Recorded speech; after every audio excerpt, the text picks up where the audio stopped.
Gameplay de Final Fantasy XVI.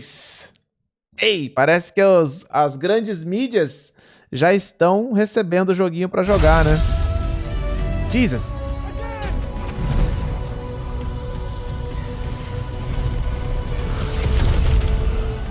Final Fantasy XVI opens with a bang. Two swirling icons. Eu não vi que ia ter comentários, não. Pera aí, deixa eu colocar a legenda, pera aí. Agora foi.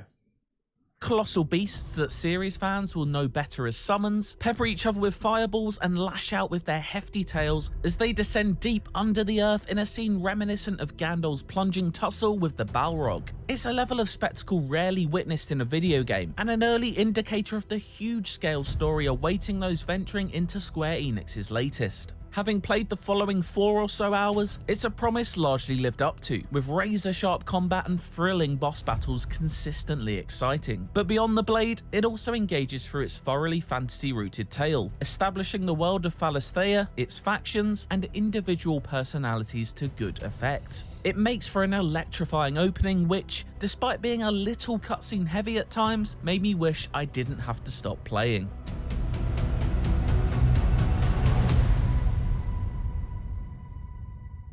The opening section that I played is described by Square Enix as a special version made for media to experience, and contents may differ from the final version. But regardless of if the events presented are identical to the final game or not, don't worry, I won't be spoiling any story details for Final Fantasy XVI, just discussing some of the themes at play and the stage they set. Phalisthea is a world that returns Final Fantasy to its more classic fantasy roots, albeit with heightened cinematic aspirations. It's not afraid to throw spectacle after spectacle your way right from the off, with the early arrival of the ice icon Shiva onto a dusty battlefield truly stunning in its execution as she glistens in all her glory. She provides a stark contrast to her opponent, the stony, monolithic titan who towers over the skirmish between two rival factions below. There's a sheer enormity to the size of these icons that even the likes of old school God of War or Shadow of the Colossus would be jealous of. They may be well-worn reference points for anything vaguely medieval fantasy, but it's hard to ignore the Lord of the Rings and Game of Thrones influences here. The story is rooted in the struggle of the 5 mother crystals that tower over Phalisthea, which are the source of the magic that powers this world. Naturally, the continent's 6 nations are going to want to fight for control of these, and so a constant state of conflict rages on. One of those nations is the Grand Duchy of Rosaria, and you play as Clive Rosfield, son of the ruling Archduke.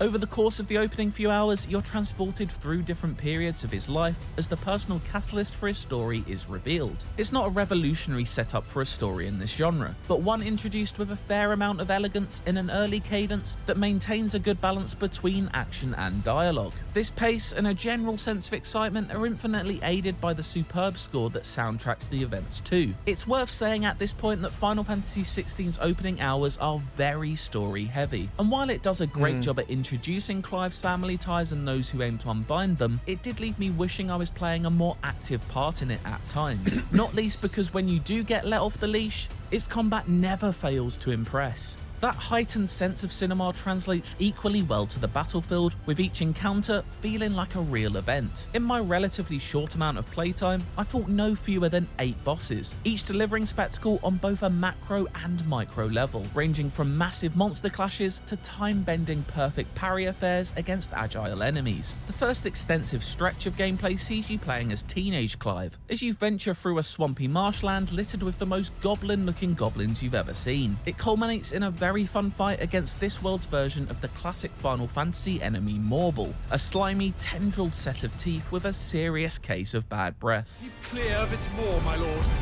That thing's breath is worse than its bite. It's Final Fantasy XVI's first real display of its fantastic não é MMORPG não, cara. with Só its história signature mesmo. cinematic strikes and evades now fully introduced to your arsenal. It's a set of tools that is steadily added to as you progress, with different magic abilities welcomed into the fold. And while I had plenty of toys to play with, I still feel like I barely scratched the surface of what these combat systems have to offer. That's especially true when it comes to its showpiece kaiju-like icon battles, which flip the script when it comes to gameplay, each promising a delve into a new genre. The aforementioned opening exchange between 2 fiery icons, which played more like a flying rail shooter than an RPG, Tem umas cenas bizarras, assim, né? Desses combates desses monstros gigantescos aí. Tem umas cenas Conjures up maneiraças welcome mesmo. memories of the finale to Nier Automata, in its desire to frequently switch up gameplay styles while never pausing for breath. As large-scale as Final Fantasy XVI can be at times, I was slightly surprised by how contained some of its levels can be. Early on at least, they were all relatively narrow locations that funnel you from arena to arena, with occasional forays off the beaten path that rewarded me with useful items. A great example of this is the Greatwood area, which acted as the final destination of my hands-on. A verdant green forest, it largely consisted of leafy corridors connecting fights with feisty flora and fauna to bosses of varying sizes. The most notable of these being the scaly giant Fafnir, which looked like something on an exchange trip from Skull Island. Mas tá bonitaço. Eita. Let me tell you a secret. I use Envato elements and get unlimited downloads. Shh. Humilde. Pode deixar que eu não conto pra ninguém. You'd better hope so. I did spend a small amount of time in a much wider open space from later in the game, containing side quests and challenging foes to take down, but this by no means felt like the open world Final Fantasy that fans have become accustomed to of late in Final Fantasy XV. This isn't necessarily a bad thing. Not every game needs to be a sprawling world to get lost in, and in some ways, it was a refreshing throwback to the more linear Final Fantasy of old, even if it did feel a little restricted to a repetitive rhythm of cutscene, battle, with exploration Então, boa coming pergunta, at a Fatias. premium. There's nothing old school about the combat though, which feels sharply cutting edge in its fluidity. The fast-paced action really is. Eu não sei te dizer não, Fatias. Tem cara de ser, né? Parece ser um mundo aberto, né? Mas não sei se ele vai ser linearzão, né? Tem que seguir ali cada etapa e tal. Eu sinceramente não sei dizer. Excellent. So good in fact that I found myself often thinking, just let me do it more. As I said, cutscenes make up a lot of Final Fantasy XVI's early runtime, and while story has always been a big part of the series, I think it may be the sheer speed of its action that leads to the transition between combat and the slower dialogue-heavy scenes, delivering more whiplash this time around. The scenes themselves are all well acted and admirably succinct in their exposition. Sempre It's meio just more of a termo, open testament world to the sheer linear. thrill of its combat than anything that I couldn't wait for them to move along at an even swifter Tipo, pace. você vai passando pelas fases, não tem necessidade de você voltar pra fazer uma parada, pra farmar alguma coisa. Você vai passando pelas etapas e já era, né? You are a true shield of the flame and let no one tell you otherwise. Including me. For those that really want to take their time and delve deeper into the history of Valisthea, however, there's the handy active time law system. This essentially acts in a similar fashion to Prime Video's Você X-ray volta feature, assim, volta muito. Pode crer. allowing you to hit a button and pause the scene at any moment to learn more about the characters speaking or the terminology they're using. It's a smart way to provide extra context for those who want it without overloading on exposition for those who just want to zip along to the next fight. That's not to say that Final Fantasy XVI doesn't entertain in its slower moments, and indeed some of them are effective in building Clive out as a protagonist to care about. He's an emotionally complicated character plagued with a tragic backstory that adds a welcome amount of depth. A section where you're set loose to roam around his family home of Rosalith Castle serves as a great way of introducing us to Clive and his place in this world, as he interacts with soldiers in training, magical gardeners, and a bounty of regional British accents. From what I've seen so far, the future looks very bright for Final Fantasy XVI. If its opening few hours of hulking icon showdowns, superb melee combat, and story that delivers on both a personal and global level are anything to go by, then a very fun time is on the horizon. I'm hopeful that the ever so stuttering pace irons itself out over the hours to come, with its ferociously fun gameplay taking precedence as Clive's journey broadens. I went into my time with Final Fantasy XVI incredibly excited about what I'd seen in its many trailers and showcases, and left very happy that very little of that anticipation Agora só uma had pergunta. Esse jogo vai sair só pra console ou ele vai sair pra PC junto? diminished by the time I'd finished. Good boy. For more from Final Fantasy XVI, check out the latest trailer, and for everything else, stick Só with PS5? IGN. É, PS5. Então... Aí já era. É, aí depois lança no PS5 com preço... Aí lança no PC com preço full, daquele jeitão.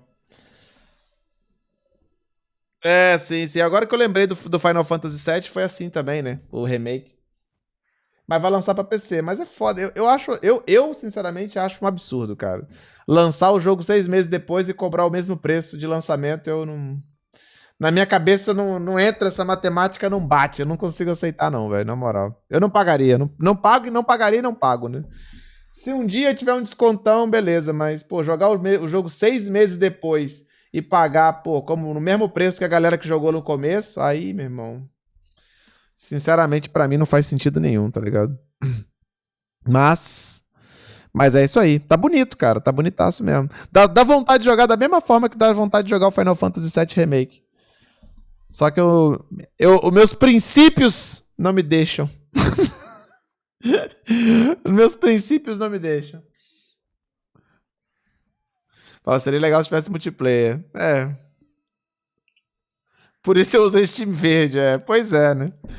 Como é que critica, né? Como é que critica? Mas é isso, tá aí. Videozinho de gameplay do Final Fantasy XVI aí. Brabo, tá brabo. Pra quem tem PS5, divirta-se, né? Se você tiver dinheiro. Porque pagar o Diablo 4 e o Final Fantasy, rapaz, tem que tá com bala na agulha, hein? Tem que tá com bala. Pelo amor de Deus.